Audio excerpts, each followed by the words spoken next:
com deficiência intelectual e múltipla. O objetivo é chamar a atenção de toda a sociedade sobre um compromisso fundamental na democracia, a igualdade e a inclusão dos que têm algum tipo de deficiência, né, Aline? Pois é, Raquel, e quando se fala em igualdade e inclusão, significa que várias medidas públicas e privadas precisam ser tomadas para garantir o acesso dessas pessoas a serviços básicos, como educação. O Brasil tem uma lei que acabou de completar 3 anos de criação para proteger os deficientes de qualquer tipo de discriminação. Entre as determinações está o direito das crianças com deficiência às escolas regulares, sem qualquer diferença de preço. Isso é muito importante. Mas será que na prática essas crianças estão conseguindo este acesso? E os professores estão preparados para oferecer esse atendimento? Para debater as dificuldades e os desafios da inclusão, eu recebo aqui no nosso estúdio de São Paulo a Procuradora Regional Federal, Eugênia Gonzaga, e também Flávio Gonzalez, supervisor de qualificação e inclusão profissional da PAI de São Paulo. E Raquel também tem convidado lá no Rio.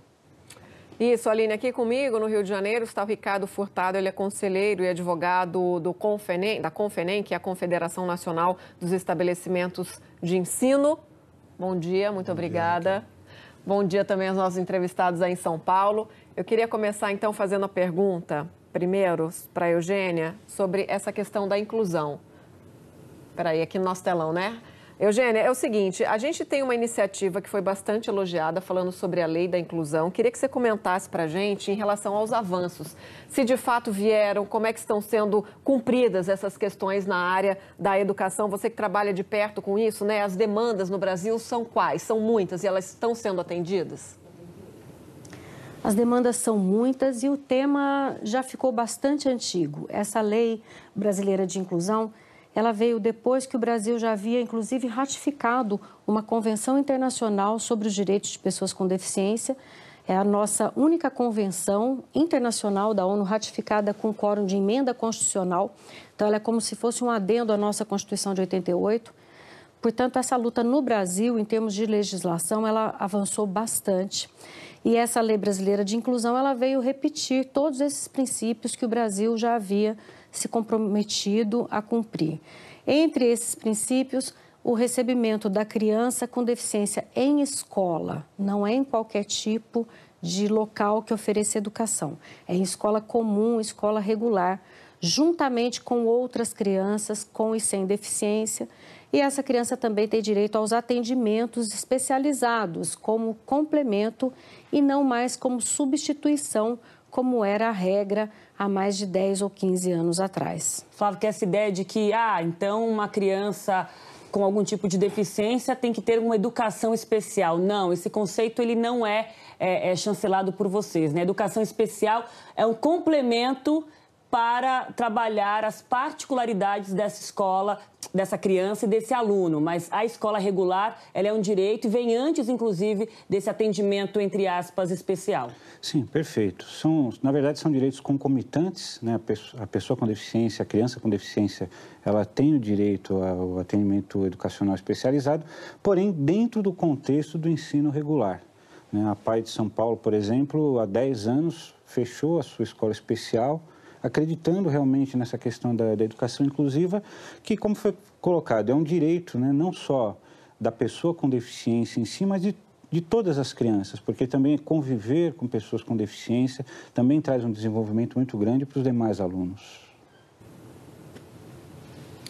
Bom, eu vou passar aqui, o Aline, para o Ricardo, para falar sobre as escolas de fato, né, Ricardo? A gente sabe que existe um período de adaptação das escolas. Eu queria que você comentasse na prática, você que lida com isso no dia a dia, né, das escolas, principalmente aqui no Rio de Janeiro, que você está mais habituado, como é que se dá isso na prática? A inclusão dessa criança, a receptividade, como é que é o trabalho, que a gente sabe que não é um trabalho fácil, né, nem para essa criança, para ela se sentir bem nesse meio, e nem para os professores e para as escolas que têm que receber, têm que se adaptar a essa criança. Como é que você pode avaliar isso no dia a dia?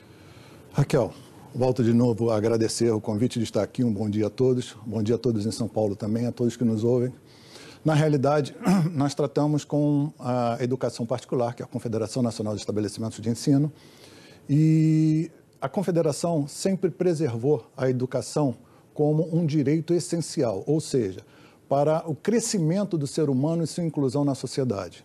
Então, quando nós tratamos da educação especial, nós tratamos não a inclusão por inclusão, mas uma educação para que ela possa efetivamente estar inclusa no meio que ela está, no social, tomando suas decisões com liberdade, podendo estar interagindo de forma e compreendendo os limites como postos, e que certamente a Confenem, nesse período em que nós atuamos junto à lei de inclusão, nós buscamos junto às escolas demonstrar a necessidade, sim, de uma inclusão consciente, de uma inclusão onde a pessoa realmente possa se desenvolver mentalmente e estar inclusa socialmente, não fazer inclusão por inclusão. Eu até quero pegar um gancho com a participação aqui da Confenem. A gente fez questão de ter todos esses lados dessa história, até porque é um debate que interessa a todos nós. A Confenem, em 2016, teve uma ação julgada no STF que discutiu exatamente isso, né? Quer dizer, se temos que oferecer um serviço e um preparo de professores e de estrutura de escola para essas crianças com deficiência, seria o caso de ter um investimento, uma contrapartida financeira para isso. Numa decisão no plenário de 2016, ficou o entendimento do Ministério Público que mantinha o que está previsto nesta lei de inclusão de 2015. De lá para cá, Eugênia, houve mais algum tipo de contestação, algum tipo de imbróglio jurídico? Esse assunto está pacificado? Que tipo de problemas famílias podem ainda enfrentar na hora de tentar ingressar com seus alunos numa escola regular? Como eu disse ali, na questão jurídica, ela acabou ficando ainda mais tranquila depois que houve esse questionamento por essa taxa extra que as escolas particulares queriam cobrar. E o Supremo Tribunal Federal, acatando a posição do Ministério Público Federal e também de várias entidades, disse que não se pode cobrar além. É uma questão que está diluída no custo das escolas, inclusive matematicamente não se sustenta essa cobrança. Essa cobrança seria uma forma de dificultar o acesso da criança com deficiência às escolas comuns. E isso é tido como discriminação pela Lei Brasileira de Inclusão. A Lei Brasileira de Inclusão, ela sedimentou dois conceitos, eu acho que é muito importante a gente ter em mente. Quando a gente fala em preparação do professor, em preparação da escola, a gente está falando de acessibilidade. Todo local tem que estar acessível. Nós acabamos de ver agora há pouco aqui no programa, né, um mamômetro que vai até a pessoa com deficiência. Parece legal, mas isso está dizendo que não está adaptada à unidade de saúde onde essa pessoa precisava ir. Essa pessoa, às vezes, não precisa só de fazer uma mamografia, precisa fazer exame de sangue, precisa fazer uma série de coisas. Então, esse conceito de acessibilidade de todos os locais acessíveis a todas as pessoas, inclusive com deficiência, ainda é um conceito em construção no país e que é muito difícil justamente por conta de iniciativas desse tipo. Eu faço um mamômetro e até a pessoa, então, fica tudo bem. Não faço o dever de casa. Então, nós temos a acessibilidade. Além da acessibilidade, a gente tem uma coisa na legislação que fala em adaptação razoável. Aí é que entram medidas para além da acessibilidade.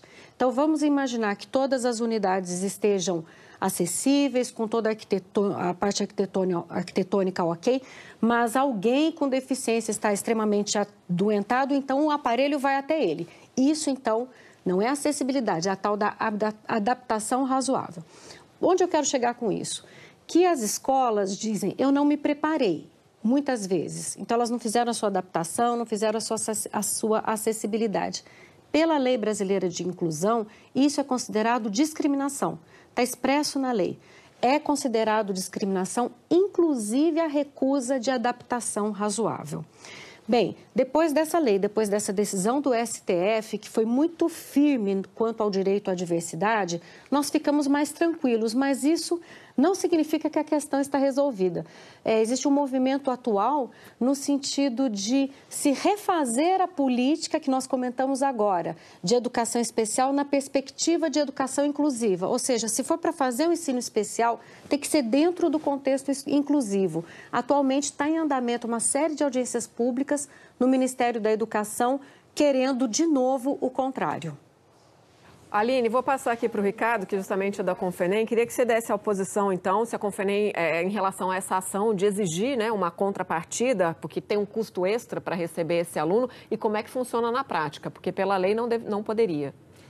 Raquel, a questão é um pouco mais complexa do que a acessibilidade, simplesmente. Na realidade, quando se fala de inclusão, nós estamos sempre pensando na acessibilidade, nas condições de acesso a determinado local, a móveis, essas coisas todas. Só que a inclusão ela vai além da acessibilidade. Nós devemos pensar a inclusão no sentido psíquico, ou seja, o ser humano enquanto senhor das suas razões. Então, quando a gente pensa o ser humano no seu intelecto, no seu mental, nós temos hoje cerca de aproximadamente 500 necessidades especiais dentre as necessidades físicas e psíquicas. Quando a gente separa as psíquicas, a gente vai ver psíquicas leves, médias e gravosas. E, nesse momento, a Confederação, no momento da ação de inconstitucionalidade, ela não se opôs à lei. Ela se opôs à forma como estava sendo feita, pois a escola não estava preparada, e ainda está se preparando, para atender a todos os tipos de necessidades psíquicas, porque as físicas é fácil. Você faz um degrau, você troca uma cadeira, mas a psíquica, como é que você vai atender a psíquica de uma forma geral? Eu lembro para você que o braille, por exemplo, a gente utiliza para as pessoas cegas. Eu lembro que a língua dos sinais você utiliza para as pessoas surdas. As pessoas que já têm Down, você já tem que ter um currículo flexibilizado para que ela tenha prática, não tenha conteúdo, mas ela tenha certo conteúdo com alguma prática. Então, nós temos aí uma série de gamas de necessidades psíquicas que certamente influem não só na formação do professor, e aí você começa a pensar, o professor que foi formado para a educação regular, como ele poderia estar atendendo um aluno com necessidade psíquica, vamos dizer, de autismo gravoso sozinho, se a formação dele não foi feita para aquilo. Então, a preocupação da Confenem foi no sentido de não podemos estar despreparados prestando um serviço que a gente sabe que é de utilidade pública, é um serviço autorizado, e que é necessário à sociedade para a evolução da sociedade em si. Então, a Confenem, naquele momento, se levantou quanto à forma que estava sendo imposta isso à sociedade. Por quê? Porque hoje as escolas são obrigadas a seguir a Lei 9.870, onde a gente é obrigado a fixar no início de cada ano os valores das anuidades escolares. E quando a gente fixa os valores das anuidades escolares, a gente fixa com um número possível de atendimento em sala de aula.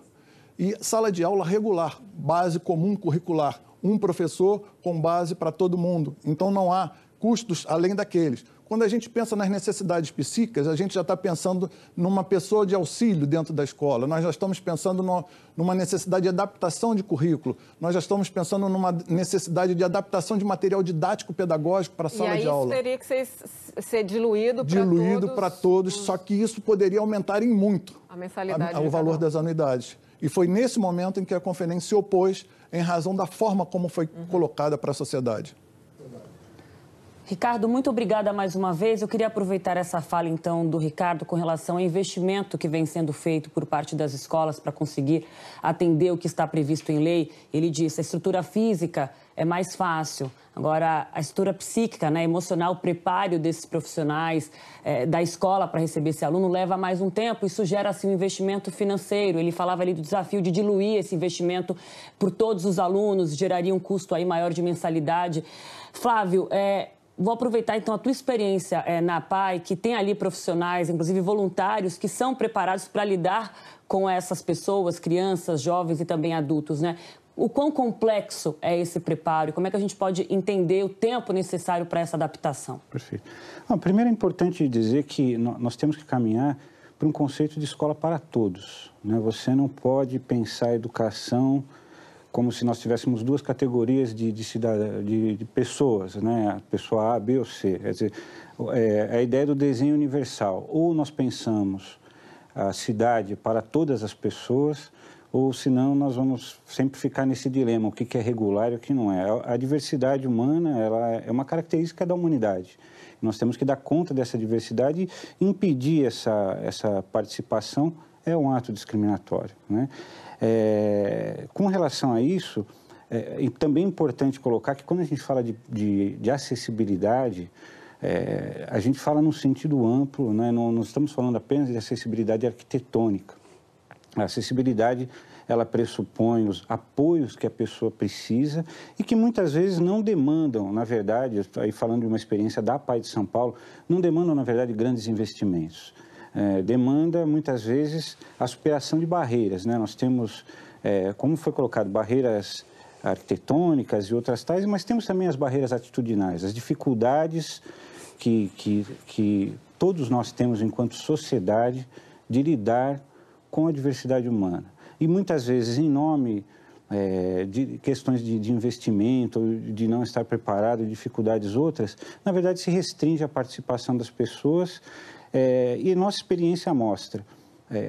O investimento não é tão grande, você precisa de profissionais, isso é obrigatório por lei, né? Hoje é um direito de todos, né? E é um direito que não é importante dizer isso, não é um direito da pessoa com deficiência, é um direito da sociedade, porque a deficiência está presente em todas as famílias. E desculpa, só mais um detalhe, importante também, né, foi citada a questão psíquica, né? Quando nós estamos falando de uma semana da pessoa com deficiência intelectual e múltipla, né, existe uma confusão muito grande quando se fala em deficiência intelectual, que é uma dificuldade no aprendizado, com transtornos mentais, que são outras questões que também merecem nossa atenção e nossa credibilidade, mas é muito importante a gente distinguir essas situações, né? A pessoa com deficiência intelectual é uma condição específica de dificuldade no aprendizado e que nós devemos, através da mediação de profissionais, através do atendimento educacional especializado, sem empobrecer o conteúdo, isso é importante, garantir que essa pessoa também possa se desenvolver dentro do ensino regular. Procuradora, na prática, né, a gente sabe que tem essas dificuldades aí das escolas em se adaptar e também dos pais, muitas vezes, em conseguir a vaga. O que existe mais na sua experiência? Quais são os tipos de demandas? São pais que não conseguem vagas para os filhos? São escolas que recusam porque não tem adaptação? O que a gente vê mais na prática? Quais são os principais dilemas que a senhora acompanha? Na prática, eu vejo que as escolas públicas avançaram mais nesse aspecto, porque já há mais de 10 anos existem políticas consistentes de se preparar para a diversidade. Então, chama atenção que essa semana, né, 21 de agosto, era a semana do excepcional. E com o tempo houve uma lei, há 2 anos atrás, dizendo que não é a semana do excepcional, porque só esse nome já traz uma carga pejorativa muito forte. Atrás do excepcional, você tinha, né, então, de tudo, o autismo, criança com deficiência intelectual ou não. Então, veio a lei para dizer, espera, nós queremos valorizar aqui a criança com deficiência intelectual, que tem dificuldade de aprender, e a criança com deficiência múltipla. Às vezes, a gente tem criança que tem problemas físicos e também surdez. Essas crianças sempre foram alijadas, excluídas das escolas comuns. Então, frisar a educação exatamente desse grupo de crianças é muito importante, porque é justamente aquela criança que, aparentemente, a escola vê e fala assim, nossa, eu tenho que preparar toda uma diferença para essa criança. E essa é uma cilada, porque, na verdade, como eu disse, as escolas públicas, elas até avançaram mais por receber e por trabalhar com o conceito que foi dito aqui de escola para todos, de acessibilidade no âmbito do didático e do físico. Já as escolas particulares, elas não avançaram tanto e elas criaram essa ideia de que inclusão com responsabilidade, como se houvesse irresponsabilidade nesse tema, né? Criaram essa ideia de que é preciso um aparato todo. Bem, como eu disse, eu também sou mãe de uma criança com deficiência, meu filho está com quase 20 anos, é uma deficiência intelectual importante, e o que eu vejo é que quanto mais a escola particular tenta fazer algo para ele diferente, ele não quer, ele quer ser mais um entre as crianças. É essa qualidade que é preciso, a da escola para todos. Bom, diante disso, Ricardo Furtado, quero te perguntar o que a Confenem tem a dizer a respeito dessa avaliação que a Eugênia faz com relação a essas diferenças entre escolas públicas e particulares, no que diz respeito ao aperfeiçoamento para esse atendimento, né? Aline, eu quero destacar inicialmente a condição da discriminação, que não existe discriminação na escola particular quanto aos alunos com necessidades especiais. Na realidade, existe uma capacidade de atendimento e uma regulação pelo Conselho Nacional de Educação e pelos Conselhos Estaduais de Educação. Então, as escolas particulares, respeitando a legislação que está posta, ela tem aí o número de alunos para ser incluso em sala de aula. Se eu não tenho condição de atendê-los naquele momento, eu não tenho condição de oferecer a vaga. E isso está, inclusive, para o aluno regular. Então, não há que se falar em discriminação. Não há que se falar em negar a matrícula. Na realidade, eu não tenho a capacidade de atender. Se eu vou a um hospital, não tem leito para que eu possa ser atendido, eu simplesmente sou dirigido a outro leito. Então, a escola particular, ela se coloca observando a legislação emanada principalmente dos conselhos estaduais no ensino básico e no ensino superior, no Conselho Nacional de Educação. E aí nós seguimos aquilo que está posto para nós ali. Então, quanto à discriminação, não há discriminação. Com referência à evolução do atendimento às crianças com necessidades especiais, a escola particular nunca deixou de atender as crianças com necessidades especiais. Acontece que, em determinado momento, a legislação veio de forma assodada obrigar com que todo e qualquer atendimento de necessidades especiais seja feito em determinado momento. Ora, se eu, como médico cardiologista, sou preparado para ser cardiologista, como é que no momento seguinte a sociedade vai me exigir que eu atenda serviços de ortopedia? Então foi o que nós nos levantamos e eu quero deixar claro que não existe a discriminação. A escola particular está aberta à participação e à efetivação dessa política pública que foi colocada por essa lei. Nós sabemos que a sociedade necessita da inclusão porque somos iguais diante da lei e diante de Deus. E a inclusão, como eu falei, é um privilégio de conviver com a diferença, né? Eu vi isso de um educador e acho essa frase muito conveniente para o momento. Para a gente fechar, então, falando sobre o desafio dessa efetivação da lei, por favor, Eugênia e Flávia, uma breve fala. Esse é o gancho, é o privilégio de viver com a diferença. A diferença faz com que a gente deva saber que, se eu sou dono de uma escola, eu vou ter pelo menos 10 ou 15% de alunos com demandas específicas. E é para isso que eu já tenho que estar preparado. As escolas particulares, na prática, se a gente for verificar, elas não resistem a essa análise, porque elas fazem até provinhas para receber crianças que são já muito parecidas, não é? Então, a lei diz, a recusa de adaptação razoável é discriminação. Então, acho que se eles não têm essa consciência ainda, eles precisam passar a ter, porque é muito grave essa recusa da diferença. Flávio, desafio pela frente ainda? Sim, o desafio de conseguirmos transformar a Lei Brasileira de Inclusão numa realidade concreta na vida de todas as pessoas.